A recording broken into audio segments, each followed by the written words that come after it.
Oh, you want to play psycho killer? Can I be the helpless victim? Cross your eyes and scream, man. Scream for your life. Welcome, Scream Queens, Kings, and Things. Whether you're screaming at movies or the real life stuff, I'm your host, Jenica Olin. This is my 51st episode, and my theme of the month is Remember November. I'm covering horror movies about Native Americans.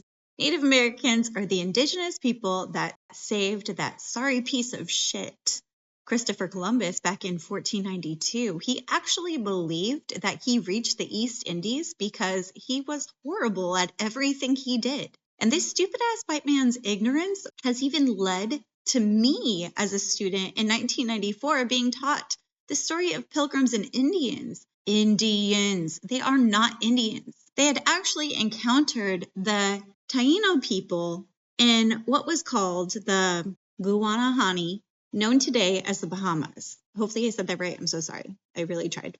From the very first day, Columbus ordered some of the Taino to be seized.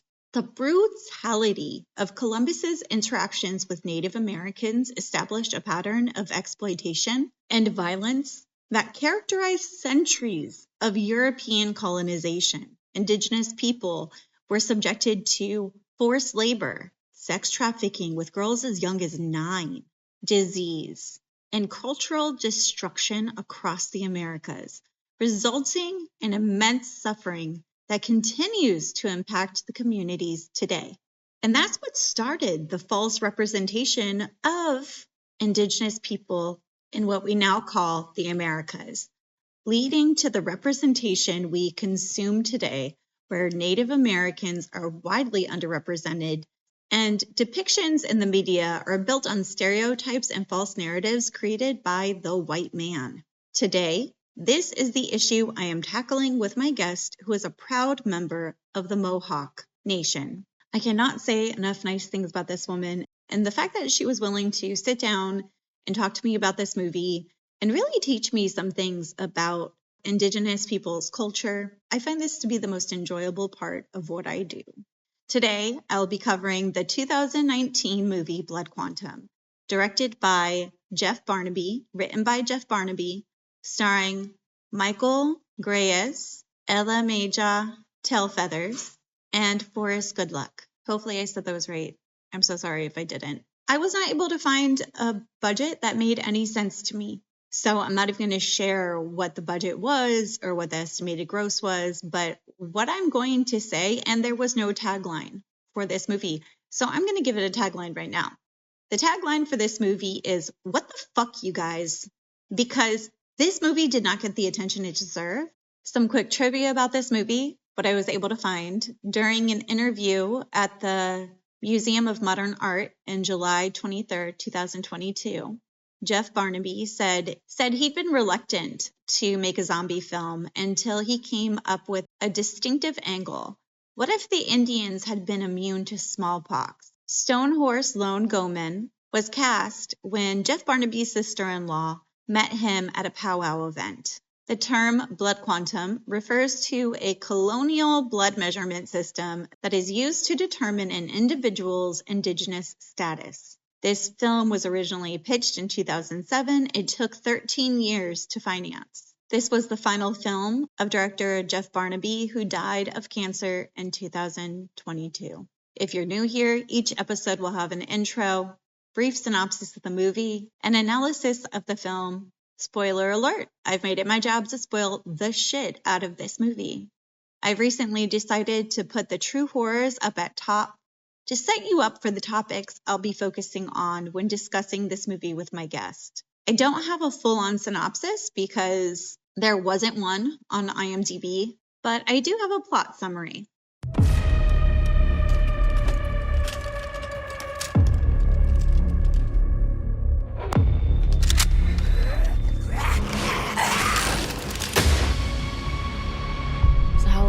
For?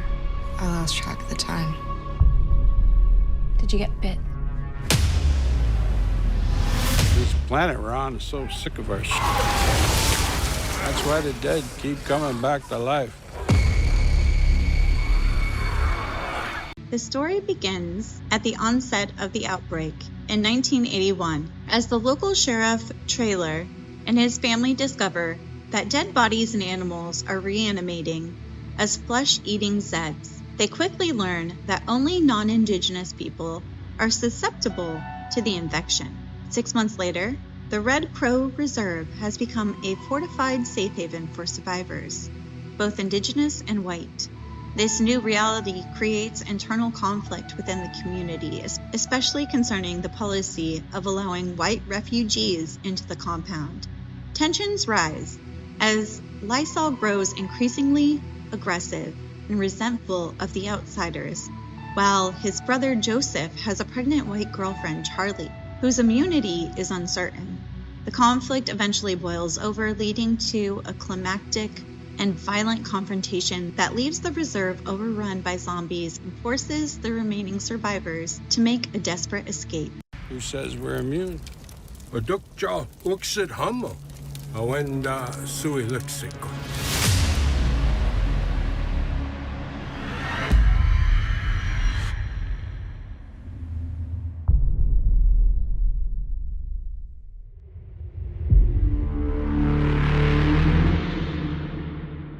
Now it's time to talk horror, and today my guest is Nikki Apostolou. Her Instagram handle is Native Stardust, or she's on TikTok at recycledstardust, and I'll have that in the show notes so you know exactly how to get to her. She is a First Nations Mohawk, and she likes to share her Native American heritage, the history and culture. She also sells candles and soaps, which I will have a link to that as well. And probably if I buy anyone candles or soaps this year for Christmas, it's going to be from your website. What have you been working on, and where can people find you aside from the places I already mentioned? Primarily, that's where you can find me online. I'm pretty much just online based. I also have a YouTube, but that's not really Native heritage based. But if you do want to just follow a Native American person just doing their life, you can find me on YouTube at NIX92585, but it's not as Native based. I've been working on just a lot of content coming up for my TikTok and my Instagram that really deals with the questions that I've been being asked a lot, like, why can't I do this? Or why can one culture be used, but Native culture can't? Why is there so much gatekeeping? And I always try to do my content based on what people are asking me. And it's just, I feel like there's a bigger influx now of questions being asked, especially by younger individuals who maybe haven't learned about Native people in their classrooms, or maybe haven't had access to a Native friend. We make up 1% of the population, and we're very much scattered throughout the US. But I feel like there's a lot of questions out there, and the online space gives us the chance as Native people to answer those questions. It's answering a lot of questions. That's awesome. You know, you're making connections. You're sharing your culture in a way that helps inform other people. And my impression of you is that you're very welcoming to everyone, and asking questions isn't a bad thing. How else are you supposed to learn type thing? You can't know what you don't know. And I say that a lot. Like, everybody takes the word ignorance as an insult, and it's not. It's not our fault that we're ignorant, because we can't know what we don't know. And unless we're out there asking questions, even if we're not asking them the right way, if you're asking a question, you're always right. But if you don't ask the question and you make an assumption, or you do something that could hurt somebody else, then you're in the wrong. But if you have the opportunity to ask, always ask. Yes, exactly. Like, I am never afraid to be wrong, because I don't have ego in my knowledge. How am I supposed to know everything? Having the ego is what really makes you into an ass. Being able to learn from others means that you are listening to them. You know, you have to be flexible with what you believe within the world, and know that, especially when it comes to, you're the primary source of information. Can you tell me a little bit more about how you grew up, within the Mohawk tribe and things like that? Oh, sure. So I'm from Kahnawake, Mohawk Territory, and that's located in Canada. It's about an hour over the Canadian border if you're driving. And I was born there. And I came to the United States when I was 1, because my grandmother owned a house here. But every Christmas, Thanksgiving, holiday, summer vacation, I was back home on the territory. So I got my schooling in New York City, but my time off was spent with family, cousins, etc. So me, I feel like I have a very urban core, but also I have that res experience. And growing up in two very different spaces it's like city country, very, very different. Like my childhood, I was catching frogs in the seaway. I was, riding bikes with nobody knew where I was from the morning to the evening. But then I'd come back to New York and I couldn't even ride the train by myself. I grew up around people who spoke the language that I didn't understand because my mother herself didn't have the full range of language. She would teach me the curse words. Thank you, Mom. She would teach me curse words and like the names of animals. And that's like my extent of what I learned from the language when I was a kid. But every summer we'd go to powwow and we'd eat all the food and we'd see the dances and the clothing. And I feel like in my life, I really got to experience what it means to be a Native person. And I say there's a reason why I word it like that, because there are a lot of Native people that are disconnected from their territories. There's a lot of Native people that are in urban settings that maybe haven't been home to their territory or their nation. And they don't have that same experience and they're still valid. We're all valid. Mm-hmm. I feel like I was very blessed because I got to experience Native culture from my home, but then I also got to experience what it was like to be outside of that too. There are benefits to living off of a res and, that has to do with colonialism and all that. Yes, I know. I have spoken to people who are very disconnected. Like you're probably the first person I've talked to that has actually lived on the res and done both. As a teacher, I would always teach this month, I would teach about Indigenous heritage and like different tribes and just American history of like what it was like before we got here and destroyed everything. But I always found it really interesting. Like I always loved learning about the different tribes and the different structures that they lived in. Is Native American the correct term or what exactly? So I love this question because there's no answer to it. And that's why I love it so much. So some Native people still like to be called Indian because that's what they grew up being called. But today, if we say Indian, it's so politically incorrect because India is a totally different country. But if you go back to our political documents, Indian is on them. So there's a lot of Native people that say Indian. Then there are people that say, no, I'm a Native American. I'm native to America, so I'm a Native American. And then there's another group of natives that say, well, America is not a native word. We don't associate with that. That's an Italian guy from across the river. We're indigenous. But then again, indigenous is not a term that's just specific to Native people because you can be indigenous to anywhere. You can be an indigenous person to any land. Same thing with Native if you just say Native. And then there's a group that say, hey, well, you should just call us by exactly where we come from. But there's over 500 nations. And it's like, the more we get into this, like even that, we can say, okay, well, what nation do you come from? But are we using the English term or are we using the Native term? And it's like, when you really, really break it down, what's the proper term? It really depends on the Native, how they feel, how they were raised. There's always going to be someone that's not going to like the term that you use. And I feel like the fact that you asked is great, but there's always going to be somebody that has a problem. When it comes to this answer, you can't make everybody happy. I think Indigenous is great for this conversation, but yeah, there's no answer. Okay. I mean, that makes sense. And I think it's the best thing that anyone can do whenever it comes to these kinds of things where there are so many different interpretations is ask that person that you're interacting with in that moment what they prefer. Yes, always. Yeah. So you prefer Indigenous. I call myself a Native American, and then I have telling me like, no, that's not the right term, but like, that's what I identify as. Like, I'm from Canada originally, and so I'm not from the United States, but that's part of the Americas. And I know Amerigo Vespucci is an Italian guy, but I like Native American. I like Native American.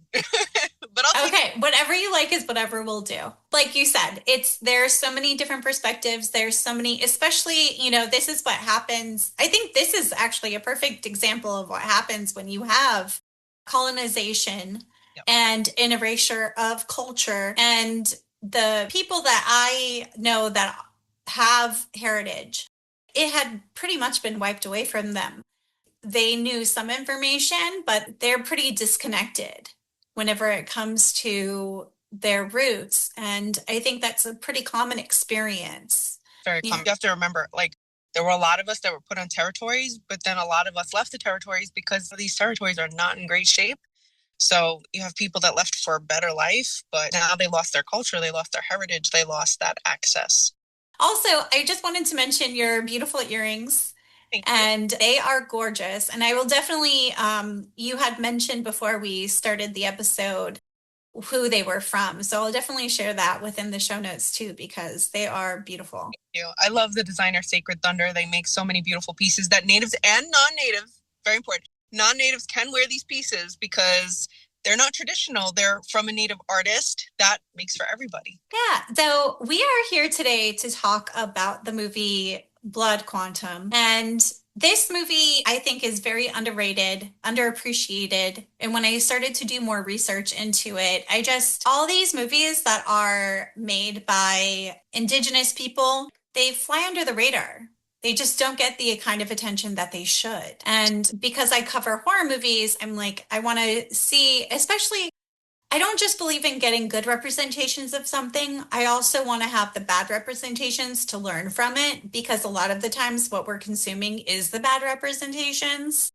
So where does this one land for you? I feel like the representation in this film kind of flips the script, where it's like, a lot of people are so used to seeing Native people in Wild Wild West films or as the villain or as a sidekick. Like we don't get that like main character energy. We don't get that because we're often a side thought in reality and in movies and media, whatever. In this film, we are not only the main characters, the main focus, but we're like the saviors. We are the saviors. We are the people that other people come to for help. We don't need, oh my God, I'm going to say this, but like, you know how some films have the white savior complex where like have to have, and I'm not saying that in a racist way, I promise, lots of love for everybody, but like you have that one character that comes in and they have to save the minorities. This is not the dynamic in Blood Quantum. The Native people are the saviors. They're immune. It's kind of like they flipped the script. I was reading your notes and it's like, I agreed with you. I was like, yes, that's exactly what it is. The smallpox narrative where it's like the Native people are the ones immune and it's everybody else that's getting sick. And it's like, oh, you want some help? Well, you have to come to us. And we are the one calling the shots. We are the ones in charge. We are the ones that determine whether you make it or not. That is not a trope that you see in movies. Horror, not horror. We don't get that. We don't get that treatment. And we weren't the savages. Yeah, exactly. No, I loved that about this movie, that it really did flip the script. And the director, Jeff Barnaby, and he was part of, like, what I call it, a tribe or a reserve. The, how do you say that? Mi'kmaq? How would you say that? Mi'kmaq. Mi'kmaq? Mi'kmaq. Mi'kmaq? Mi'kmaq. Did I say Mi'kmaq? Yeah. Mi'kmaq. Yeah. Like the more research I did into it, so he actually grew up on the reserve. Want to confirm, like that's the way I was always told to say it. So I found someone from the nation who says it. You're good. Yeah, it's not Mi'kmaq. I knew it wasn't right. That's the way it was spelled in all the history books in school. That's what my teachers said it. It's actually pronounced Mi'kmaq. It's spelled M-I-apostrophe. Mi'kmaq. Wait. Mi'kmaq. Hold on.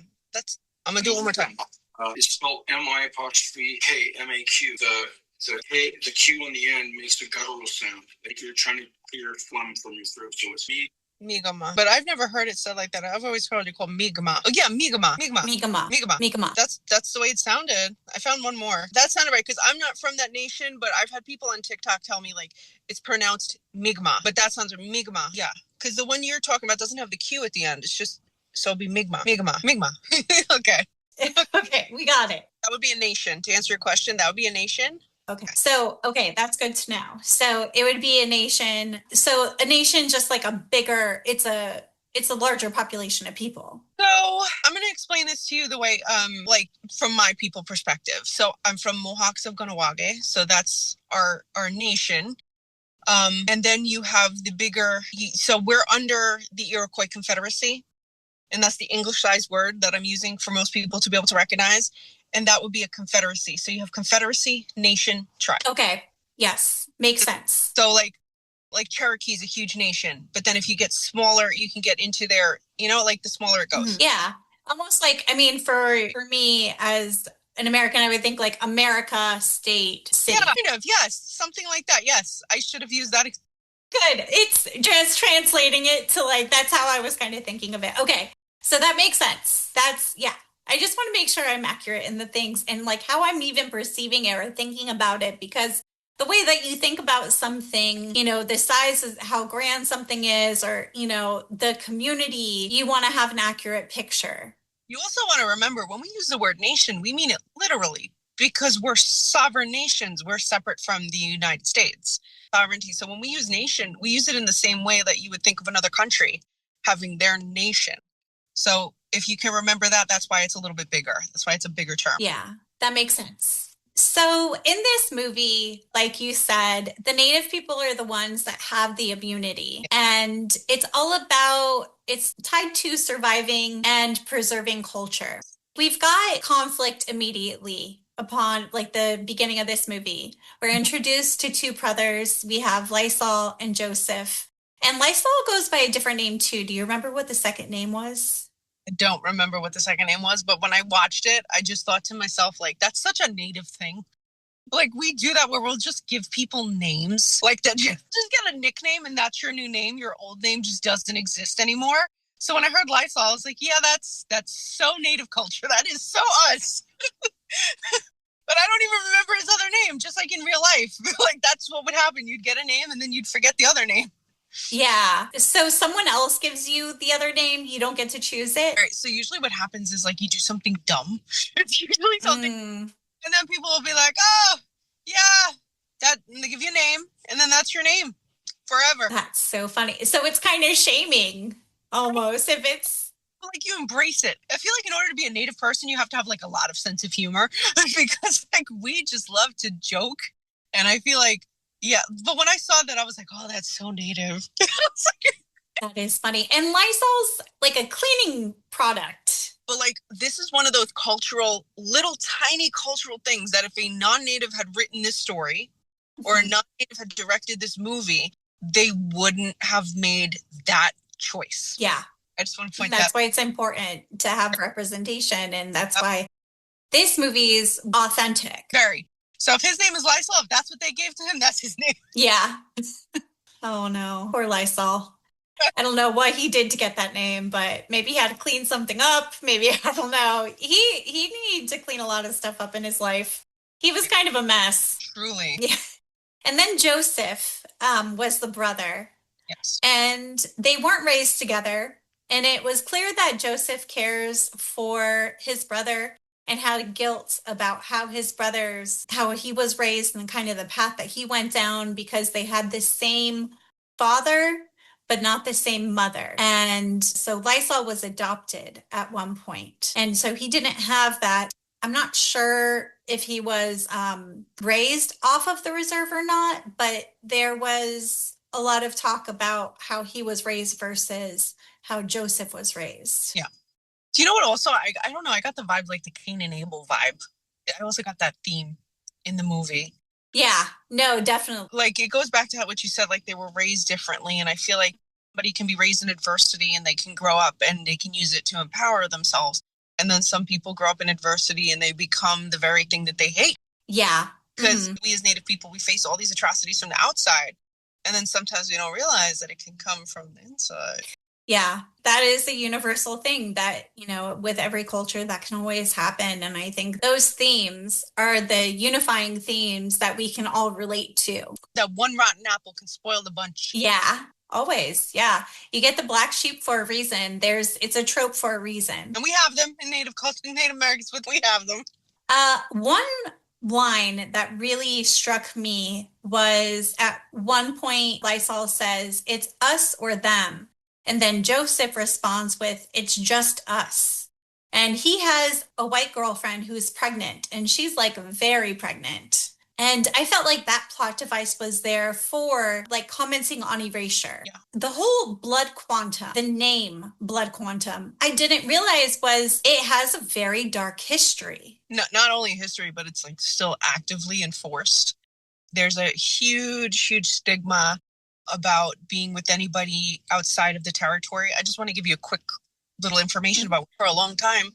The territory I come from was fighting for the marry out, get out law, which meant that if you married someone who was not Native, which would dilute the blood quantum, you would have to leave the territory because they believed you'd be taking resources from the real Natives.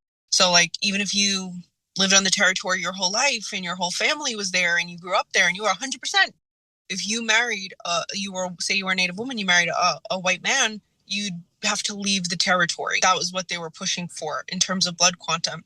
And up until 1985, the laws in Canada, which is where I'm from, we had in the Indian Act that if you were a Native woman and you married or had a child with a white man, you would lose completely your Native status. You would no longer be considered Native by the Canadian government, even if you were full Native. Simply marrying a non-Native would erase your blood quantum. But it wasn't the same if you were a Native man marrying a white woman. She would then get Native status. That was rectified in 1985. But blood quantum is something that has been an issue for Native people since it was established. And we as Native people, we don't know how to solve the problem of how do we keep our numbers and our resources just for us. In a modern world, we're a diverse world, we're a melting pot world to keep everything in our communities anymore. But how do we keep our numbers high? It's hard. And I feel like this movie tackled that idea because you have a Native person with a non-Native woman having a child with that non-Native woman, which is a huge issue in Native culture. And I believe that they kind of brought that to light, especially when she birthed the baby. I'll be honest with you, when she birthed that baby, my first thought was, is that baby enough Native that when it's born, will it turn or not? And that was one of her concerns that she actually speaks on. She says, like, I don't know if this baby is going to have the immunity.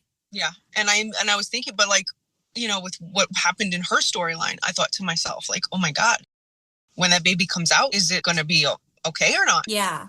There was the other man that I think he was living outside of the reservation. And I'm trying to find his name. It was like in the beginning of the movie, he had a white wife as well, and she had turned already. And the baby, it was like a very brutal scene where, you know what I'm talking about? Yes. Oh, I hated that scene so much. I was like, I'll tell you right now, like, I don't have a weak stomach. I could watch the most horrific horror movies ever. But I saw that and I was like, no. It was like brutal, and then it got more brutal, and I was like, oh, this just doesn't stop. That scene, plus at the very end of the movie where he's laying down, I don't want to give it away. Mm-hmm. Oh, they were good. In terms of horror, in terms of graphicness. But yes, to go back, yes. Yeah, exactly. Like the special effects or practical effects in this movie for horror fans are amazing. I mean, when it comes to gore and like just seeing someone's head bashed in, you get all of it in this movie. It's really well shot for that. There's chainsaws, there's guts and gore and blood and bashing and eating, and there's just so much. I'm glad you mentioned the chainsaw, because every time I saw the chainsaw, I was like, why the chainsaw though? Whenever they use chainsaws as reference to the Texas Chainsaw Massacre, because that's when it was first used in horror movies, I'm like, he must be a Texas Chainsaw Massacre fan. Yes, probably. I mean, like, that's such a good movie though. It is. And I do horror trivia, and I'm going to be covering the first 3 Texas Chainsaw movies. The reason why that is so significant in the beginning, whenever you see the other guy and his wife, is because the baby did die.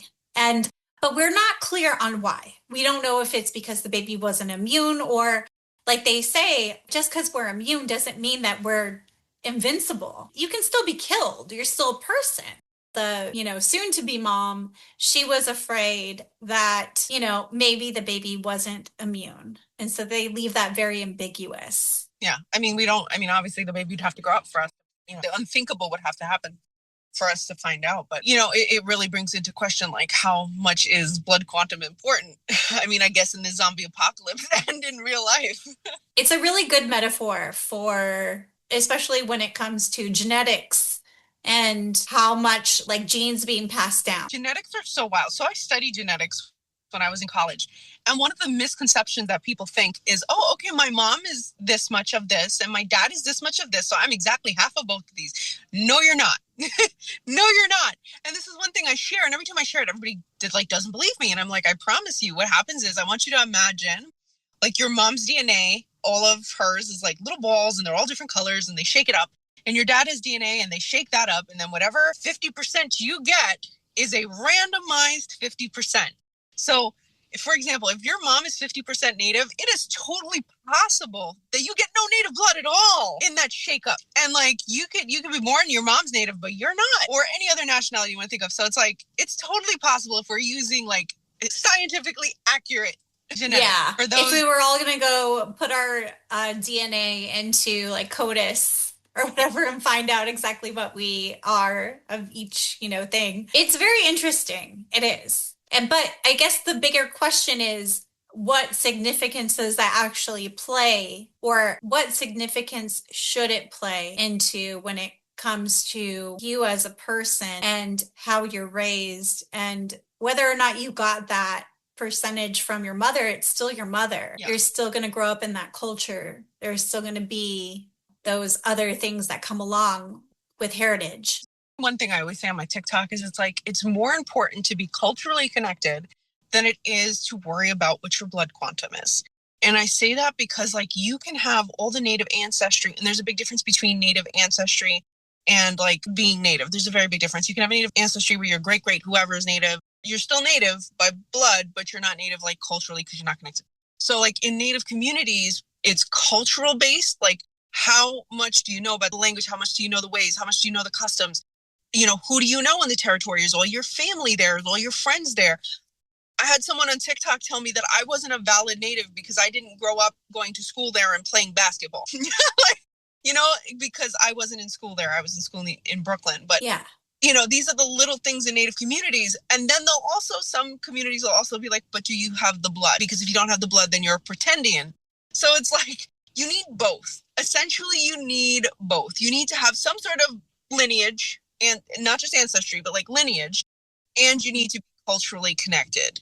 Those two things go very much together. For government's sake, blood quantum is what's used. But for communities, it's community-based. And that's something that was enforced and created by the colonizers. Yes. Yeah. So, and then, at that point, whenever you have that kind of enforcement of the larger governance, and they're imposing, a certain, because indigenous groups are smaller, like you had mentioned, you're only 1% of the population. 1 to 2. I say 1% because, it's pretty much, it's very small. Between 1 and 2% is what's been reported on the census. And if we just look at representation wise, like how many Native people are in your classroom? How many Native friends do you have? How many Native people do you know in your workplace? That will tell you exactly what our percent is.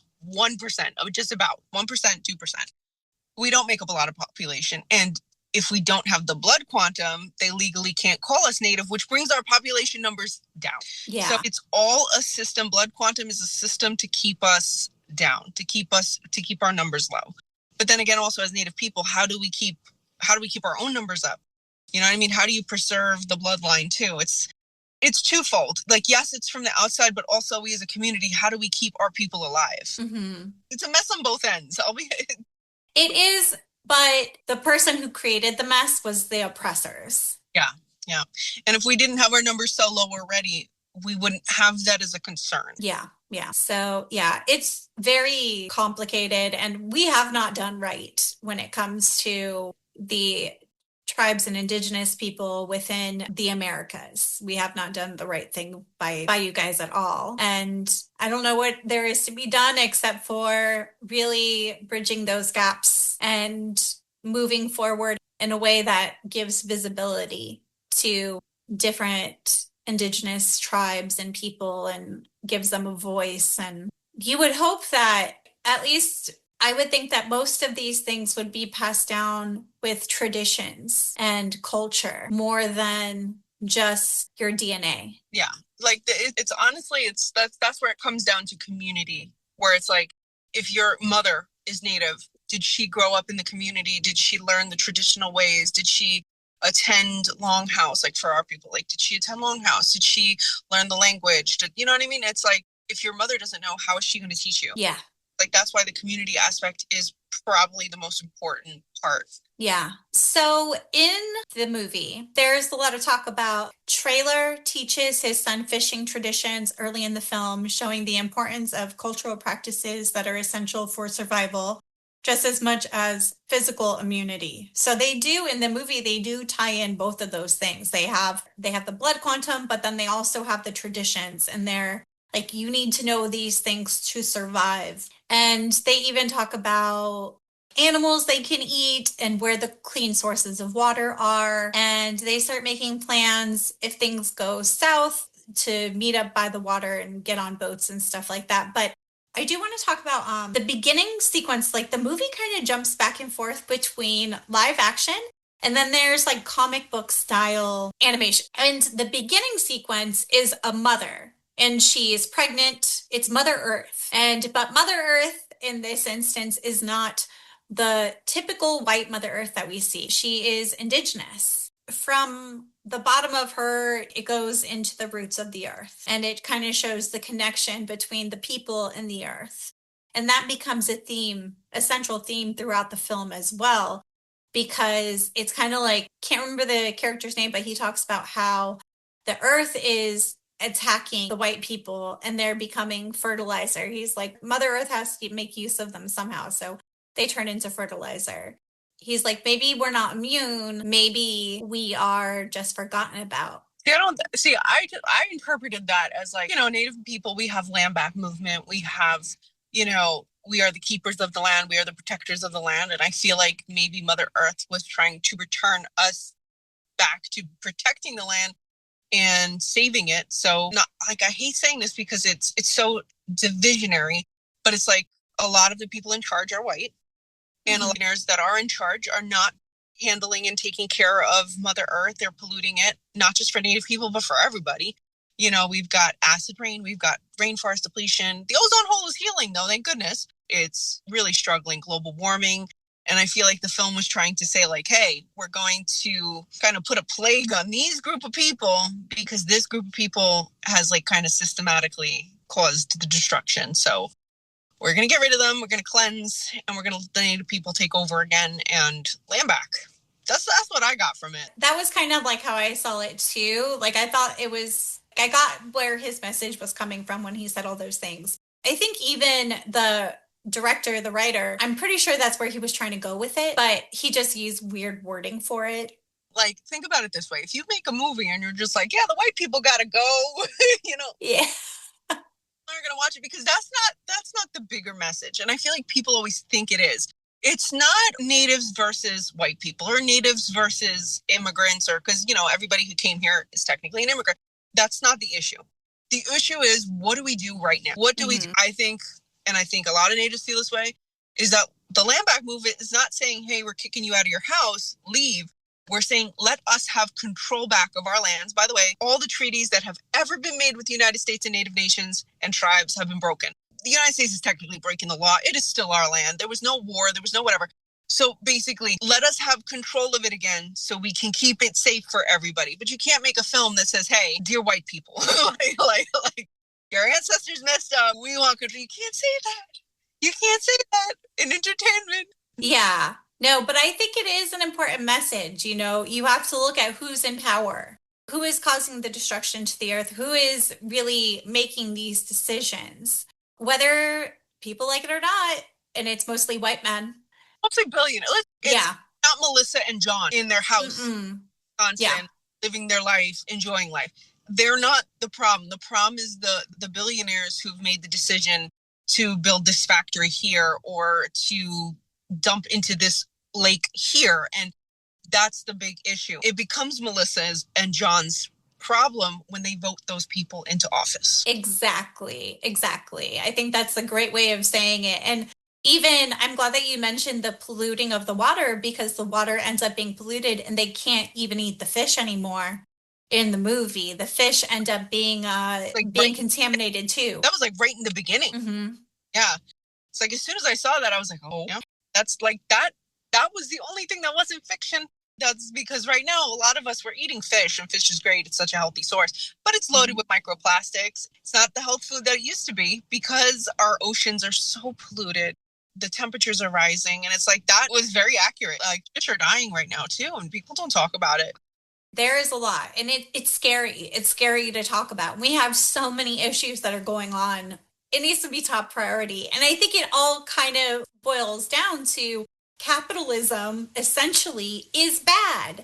And I think we're seeing pushback now on capitalism because it is the capitalists that are benefiting from the destruction. It's not the people, but we're fed these lies and we're basically poisoned. And, it's making sure that we are actually making educated decisions and doing the right thing by others and by Mother Earth as well. 100%.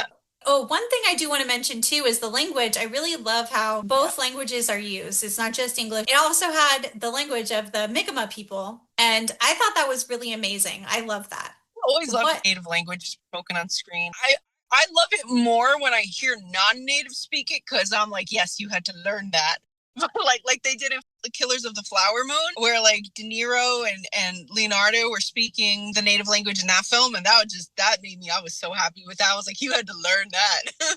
Always so nice to hear a traditional native language in a film, regardless of what film it is. Yeah, I think it's important. It's important for representation matters. Yes. Essentially. And when you don't hear something enough, like, your ear remembers and becomes more normalized. And we want to normalize people using their native tongue. We don't want it to be something where people are looked at weird for doing it. Well, you have to remember a lot of 40% don't realize that Native American people are still here. So it's like when they hear the language, they're like, oh, wait a minute, they're still here? They're not just in the history book? No, you didn't get rid of all of them. It's like, tried. Yeah. So one thing that I put in here about colonialism and historical trauma, because the film parallels centuries of colonial oppression with the new apocalypse. Now there are a bunch of white people coming and seeking refuge on their land, which is actually what it was to begin with.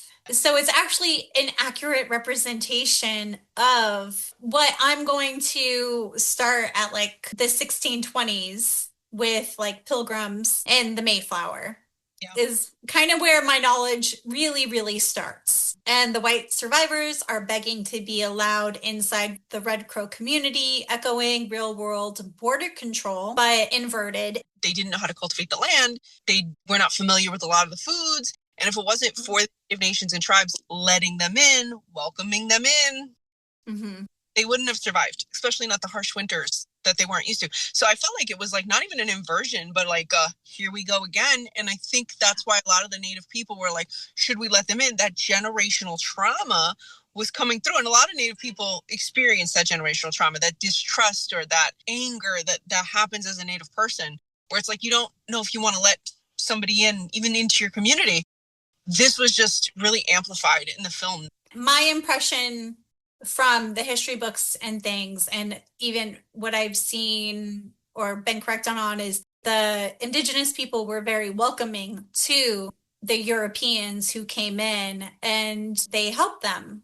It wasn't until the white man decided to turn their guns on them that they then retreated and, had to protect themselves, basically. It wasn't even just the guns. It's just they looked at us as like, okay, well, if you're helping us, then it was like they looked at us and they're like, oh, we can kind of make them do everything. We don't have to do anything. They know the land. So it's kind of like they used us as free labor. And then when we were like, we don't want to be free labor, they were like, okay.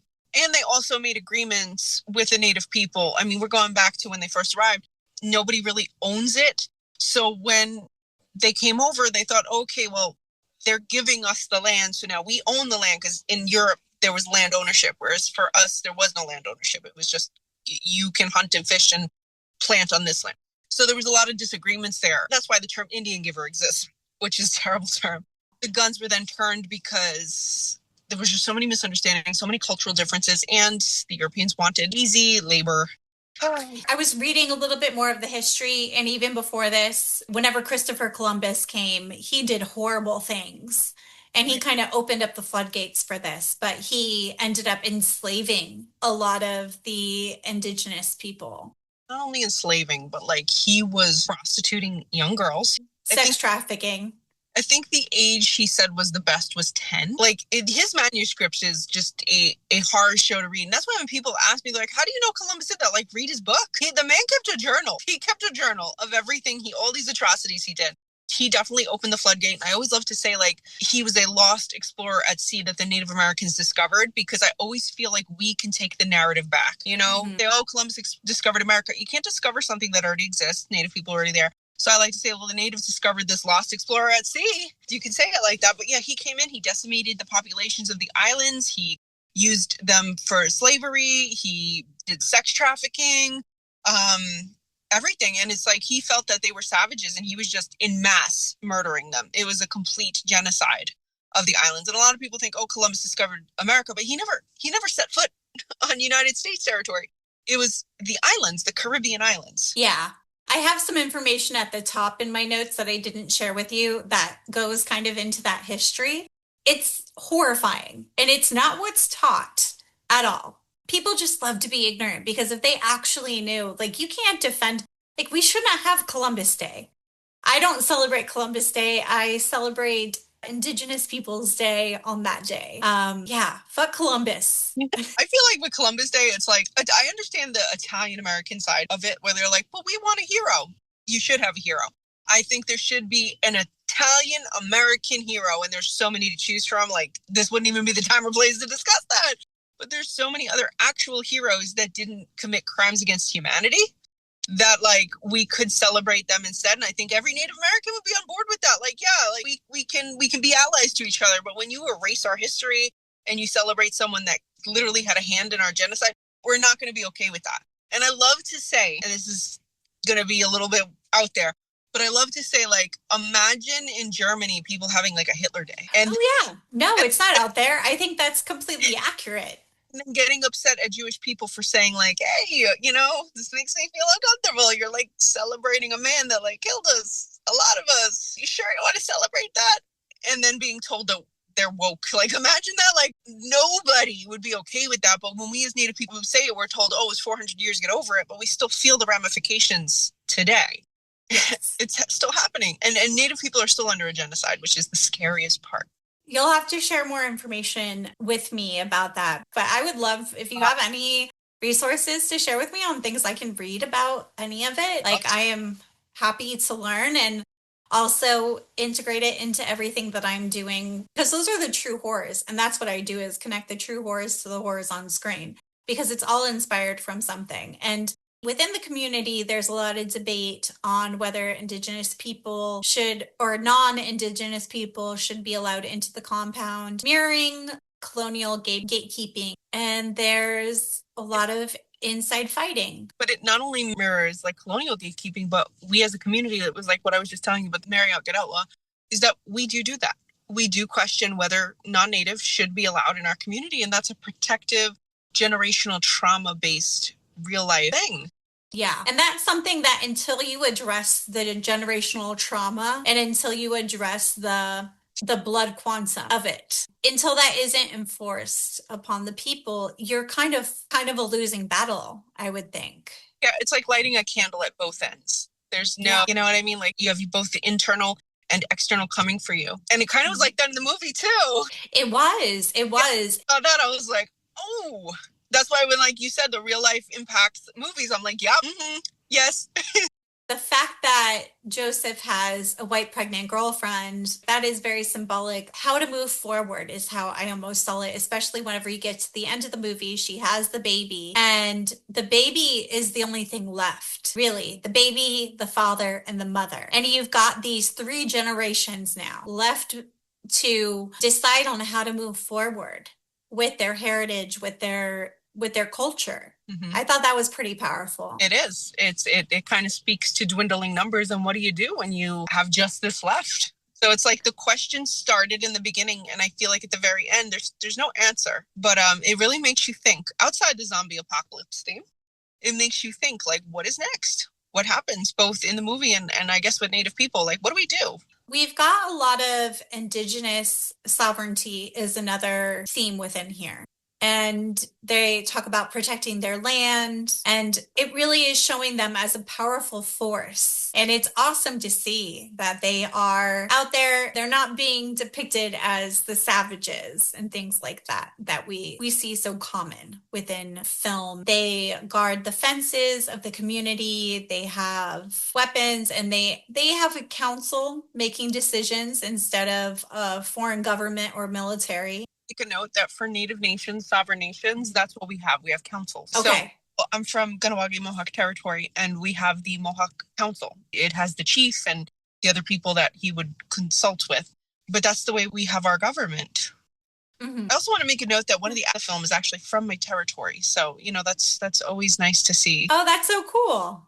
The actress Devery Jacobs. So do you know her? Not personally. No. How big is the population? It's not large. I'll look it up right now. But I know it's not large. It's not a very large territory. And everybody thinks what do reservations look like? A lot of times they just look like small towns. I'm looking that up for you right now. All right. Our current population is 8,000 people. Yeah, that's not very big. No, we're very small. To remember that's our territory. Our sister territory, Akwesasne, has its own population, but they're still Mohawks. And it's like you have a whole bunch of territories that make up our people, and then we also have the Confederacy. So there's a lot of us, just the areas we have are small. Yeah. So is the chief basically like a mayor? No, he's the head of our government. Okay. So the chief and the council, because it's not just one person, like the head chief and the council make decisions for the community. The chief and the council also speak to the outside government. So for in our case, Canada, and they make agreements for funding for XYZ, because also you have to remember there are cars driving through our territory. There are public spaces for non-natives on our territory, on our lands. And we need to constantly be in agreement of what's going on with the outside Canada for our territory. So when I had a council, I was like, oh, that's accurate, because that's what would be for Native communities. We'd have a council and we'd consult with each other, and we'd make decisions that benefit the community and how they relate to outside. And I'm like, that's very accurate. That's awesome. I'm glad that it is accurately showing that. That makes a lot of sense. It's a lot of new vocabulary, and I'm trying to use the framework that you're explaining within the framework that I already know. We vote. Not every territory does, so I'm being my territory specific, but we will vote in a modern way for the chief that we feel most aligns with what would do best for our territory. He doesn't just appear. We're democratic.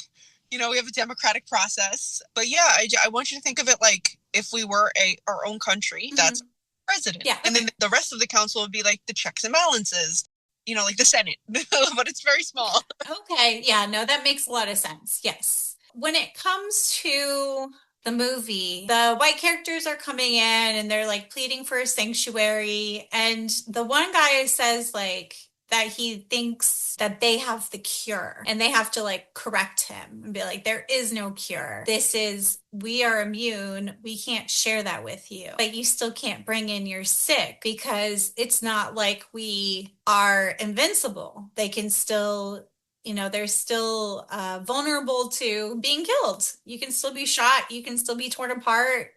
One thing that I found really striking was the stepdad. When he takes off his shirt, he has all the bite marks on him. Do you remember that? Yes. Trailer is his name, Trailer. So he has all the bite marks, and it kind of just shows all the wounds that have been inflicted upon him. Yeah. And he's still surviving, and he's still out there fighting for his people and for everyone. Really, he wanted to allow outsiders in. It just speaks to the resiliency. That's what it does. I really liked his character because he was also very realistic, and he didn't want to let anyone in that was possibly infected. So he was also he was a very strong character, where the young girl, whenever she turned, he was there, and he did what he had to do. Yeah. In the blanket, I just thought that was really striking. The dad had the blanket and it had the blood on it, and they burned it. And it's the one character, she looks at the guy, I think he was the dad, but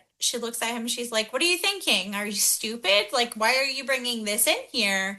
And to me, that really reminded me of bringing the blankets in and the smallpox and all of that. So that was absolutely symbolism for that too. When it comes to the final battle, really, when we see everything kind of come to a head between the two brothers, because really we're watching this divide and we're watching all this dynamic play out between these two brothers. And so Lysol, he responds to oppression with violence. Like, it's suggesting Indigenous people reclaiming their power against threats. Like, what are you supposed to do when you're feeling threatened? You're not supposed to just let yourself be killed off. You fight back. Right. So he is showing the fighting back. And then Lysol's rebellion shows how colonial wounds can turn inward and tear communities apart, because Lysol views allowing settlers inside as repeating history and showing trauma-fueled rage and distrust. He ends up sabotaging the community by letting in zombies.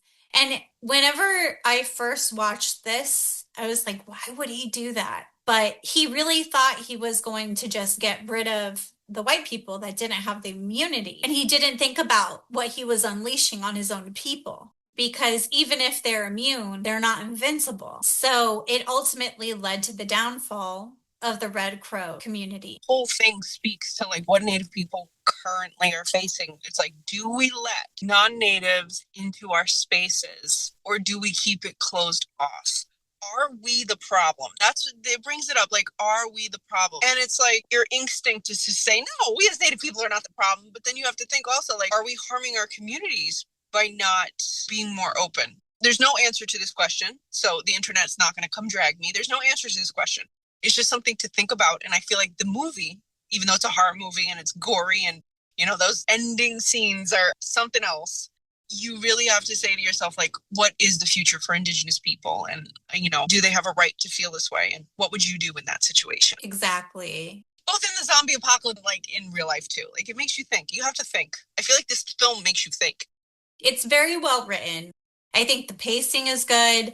I think the symbolism is great. I think that Jeff Barnaby, I think that he really does a great job executing all of these elements together, putting it all together. And it's just such a shame, like, he died before he got to see that his film was really appreciated. Hopefully we can start showing it some appreciation and some love that it deserves. One thing that I thought was really a really awesome fact too was the fact that it was actually shot on the territory. Yes. And it does mention the Mi'kmaq and the Mohawk territory. Mm-hmm. And it features, like you said, largely Indigenous cast, which you have a personal connection to one of the actresses, which is really awesome. I didn't even realize that. That's so amazing. But it just contributes to a cultural sense of, like, it's authentic. That is missing from Hollywood all around. And it's not seen as an important thing yet. Not yet, but hopefully. I feel like every time a movie is made with Indigenous actors or Indigenous storylines, every time a TV show is made, or even when we are in non-native pieces, like The Lowdown just released on FX Hulu, and there were Native actors and actresses in that too, which was Ethan Hawke is in it, so big names in this. But I feel like the more space we take up, the more movies, the more stories that are out there, the more there will be. So it's definitely like a get the ball rolling avalanche kind of situation, but we definitely need more. We need to keep that ball rolling. We need to keep that momentum, whether it's in the horror space, drama, love story, whatever kind of filmography, we need to keep seeing it. Exactly. When it comes to these big production companies and stuff, it's all about money. It's all about what are people showing interest in, because that's what they're going to put the money into. Making sure that people know that these things are there. It's the whole catching up. Yeah. If you don't have representation to begin with, then how are you going to then level the playing field? And so many people don't want to recognize that. They're like, equal opportunity, anyone can do anything. Especially when, like, most roles, they're casting for a very specific type of person. And it's like a lot of Native people don't fit those specifications. Yeah. Like a certain skin color, or they're looking for certain hair color. And then you have to remember, like, even the best Native actors and actresses, a lot of us, we have accents, not me, but like there's a lot of obstacles, just hurdles that have to be overcome. Because, like, for example, if you have an Indian character from India, right? It's okay if they have an accent. But if you have like an Indian character from India the lead role, they might not want that. Do you see what I'm saying? And the same thing could be said about a Native American person. You could have a person that's perfect for the role, but then they have that accent that like, they're like, no. But I feel like this is a problem for any minority, because as soon as you show a little bit of ethnicity, they don't want it. Yeah, no, and it's something we have to push back against. And it's by showing love and attention to these films that are authentic and showing authentic representations of cultures and people.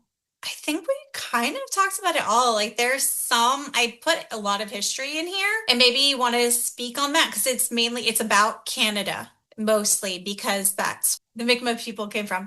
So the director actually came from the Mi'kmaq Reserve, and he included a lot of his own experiences, which is very, I think it's evident. And he wanted to preserve the Native people in the film. That was different than stereotypes, which I think is also very prevalent. Yeah, what are your final thoughts on this movie overall? Felt as a horror film, it was like it stands on its own. If you take even the Night of Identity out of it, it's just a really good horror film that if you love a little bit of gore, you love a good zombie apocalypse, I feel like it stands up, and it just as a bonus has great Native American representation and storytelling.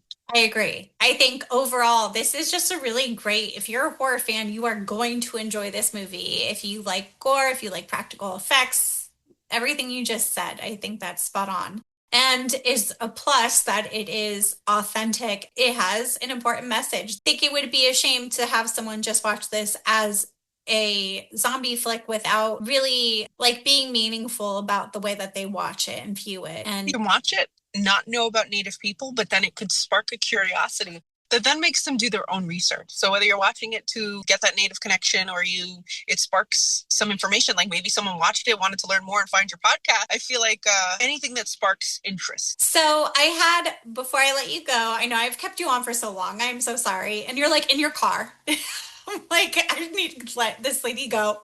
There was like a little game called Truth, Tradition, or Trickster. So you would share, did you see that in the notes? Mm-hmm.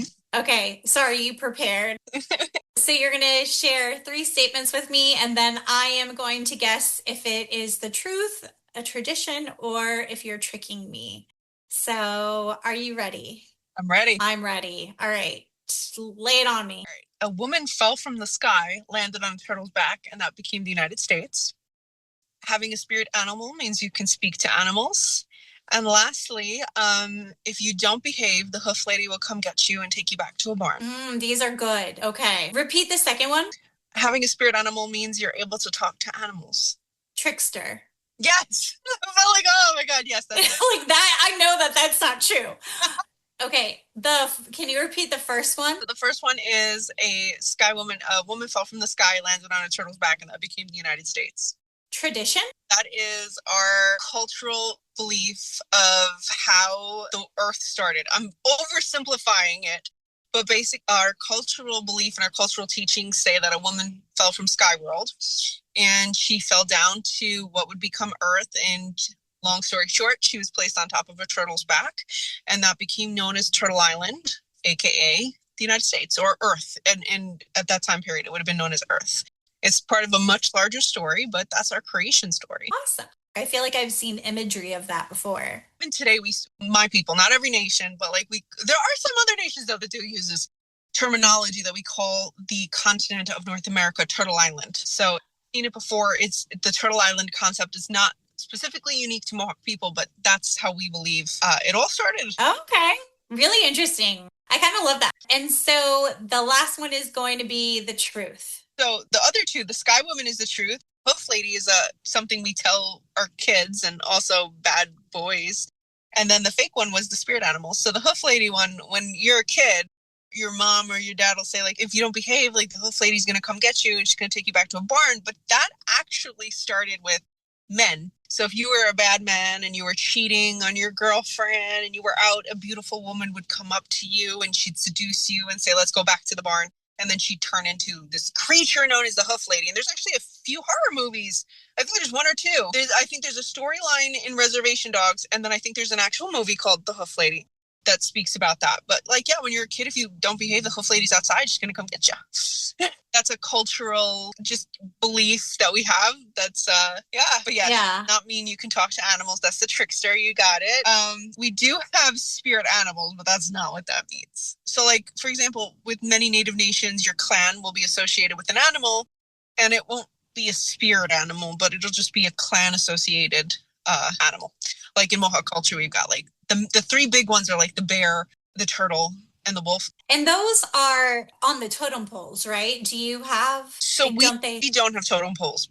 Okay. But our nations that's the way they have the different animal faces on the totem pole. That's also, you could look at it that way too. I mean, each native tribe and nation has their own way to view animals and the earth and creation and connection. There's a lot of similarities though. I'm always fascinated by totem poles. Yeah, they're beautiful. They're so beautiful and so intricate. Yeah. You ever see one in real life? Like, they're massive and they're just so intricate. A word to learn. You were going to teach me how to say your name. Yes. So in a lot of Native culture, your name is a word, you know? So each name would describe something. So my name is Grunya Gesu, and it means walking sky. That's so beautiful. Thank you. And usually when I tell people like that's my name, they're like, I don't know how to say that. Gawa, like they don't know how to say it. So I'm telling you, my name is Grunya Gesu. Gesu. Grunya Gesu. Yes. Perfect. Yes. Yay, I got it. Now I just need to practice that 100 times and then I'll be able to get it every single time. And you think about walking sky could mean clouds. It could mean the movement of, and that's the beauty of our language is that our words are descriptive. And so I wanted to share that with you. So next time you see clouds in the sky, you can think of my name. Aw, I love that. What would you like to see people do? There are 2 resources that I want to share for anybody that wants to support Native people or maybe learn a little bit more. And the first one is NIWRC, and I can give you the website for that.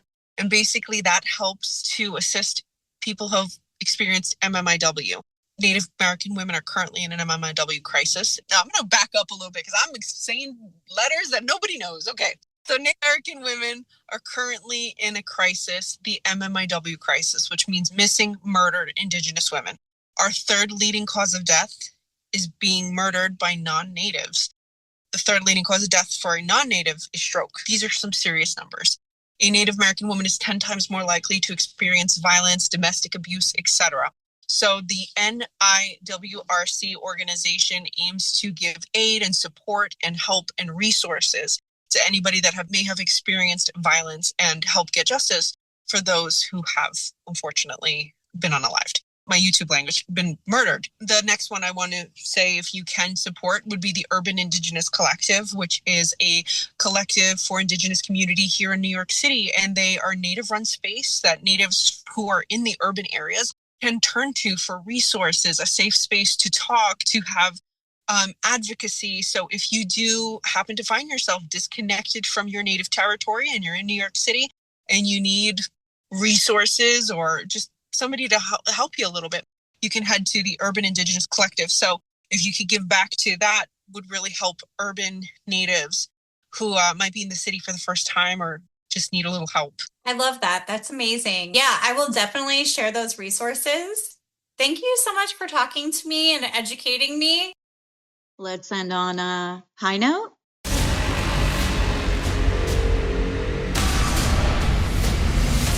One of them could come in here and infect this entire camp. Behind you. You want to live? Weekly horror update. My horror trivia is next Tuesday. It is based on the first 3 Texas Chainsaw movies. It's going to be a lot of fun. I have done some rebranding, so it's not called Trivia Night anymore. It's called Scream Queens Dive Bar Die-In. And doors open at 7 p.m. Be there, or my big brother will come and get you and wear your face to dinner. Sydney Sweeney just keeps flopping all over the place. She's like one of these dead fish in the movie Blood Quantum. There is now talks of a Betty Boop horror movie, which is going to be a slasher from the images that I saw. And it looks hilarious. Guillermo del Toro's Frankenstein is on Netflix. It is a masterpiece. I love Del Toro. I love his vision. I love the dark gothic look. This man is bonita. Keepers in theaters on the 14th. It has a wide theatrical release from director Osgood Perkins. I am so excited to see this. It has gotten great reviews by some really big names, and I like Osgood Perkins. I liked his first 2 movies, so I think it's going to be great. It's definitely like a psychological horror movie. So The Carpenter's Son has a limited time release, and this is a horror movie about Jesus, and it looks fantastic. It is exactly what any movie about Jesus should be, because honestly, that whole story is a horror story. I am going to be doing indie horror highlights at least once or twice a month. So if you have an indie horror movie that you would like to talk to me about, I can interview you. I come up with my own questions. I do a whole thing. I deep dive movies. So if that sounds like something that you would like me to do with your movie, then just send me an email to screamqueenpodcaster@gmail.com, and I would be so happy to talk to you about your indie horror flick and give it some much needed attention, because we need more of that. This is a weekly podcast with episodes out every Thursday. All the research, writing, and audio is done by yours truly. Literally, I do everything on my own. I have taught myself how to do this. I put way too much time into this, but it's basically become my baby, and I'm only getting more excited about it as time goes on when I'm covering topics that I really care about. I'm so excited about covering these topics that are maybe taboo a little bit to cover. I don't see anyone else doing this. So I'm just going to keep moving to my own beat, which I have always done. You can find me on Instagram at Scream Queen Podcaster, Blue Sky at Scream Queen Podcast, TikTok at Scream Queen Podcast, and there's a link tree that will take you to my YouTube and Facebook page as well. Remember, respect the earth or she will turn on you and turn you into fertilizer one way or another. Until next time, goodbye.